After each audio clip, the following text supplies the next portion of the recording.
श्री कृष्ण और गोवर्धन पर्वत की कहानी। बहुत समय पहले की बात है। श्री कृष्ण गोकुल में अपनी माता पिता और ग्वाल बालों के साथ रहते थे। गोकुल के लोग हर वर्ष देवराज इंद्र की पूजा करते थे।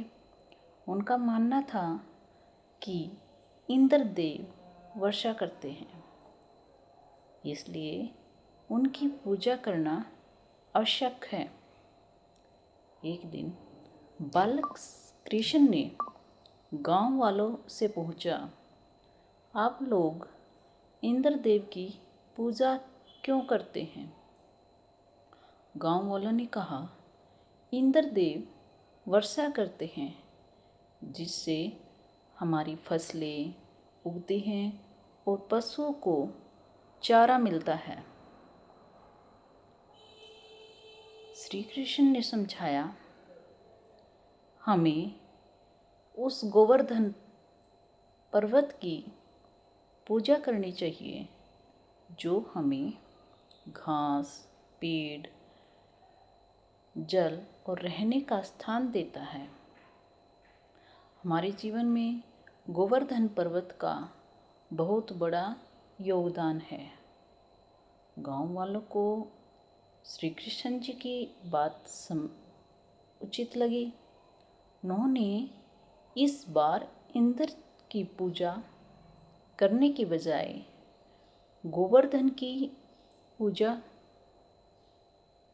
की और उसका धन्यवाद किया। जब देवराज इंद्र को यह बात पता चली तो उन्होंने को बहुत क्रोध आया। उन्होंने सोचा कि गोकुल के लोगों ने उनका अपमान किया है। क्रोधित होकर इंद्र ने अपने बादलों को आदेश दिया कि गोकुल में तेज वर्षा और तूफान लाया जाए। कुछ ही समय में गोकुल में भयंकर बारिश शुरू हो गई। तेज हवाएं चलने लगी। लोग और पशु डर गए और चारों तरफ पानी ही पानी भर गया। सभी लोग श्री कृष्ण के पास पहुँचे और बोले, कहना, अब हमारी रक्षा कौन करेगा? तब श्री कृष्ण मुस्कुराए और बोले, डरिए मत, मैं आपकी सबकी रक्षा करूँगा।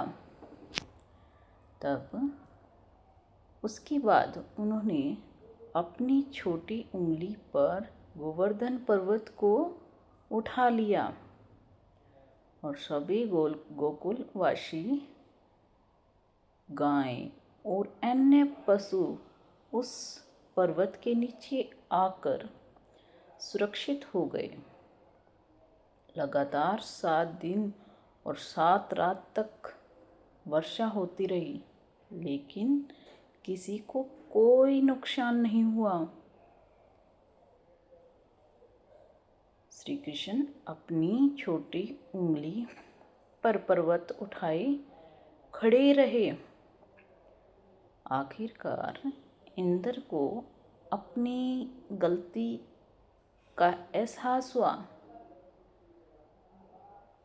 उन्होंने समझ लिया कि श्री कृष्ण कोई साधारण बालक नहीं है, बल्कि स्वयं भगवान हैं। इंद्र ने श्री कृष्ण से क्षमा मांगी और अपना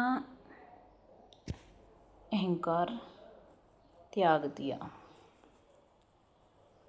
श्री कृष्ण ने उन्हें क्षमा कर दिया और कहा, अहंकार मनुष्य को गलत रास्ते पर ले जाता है।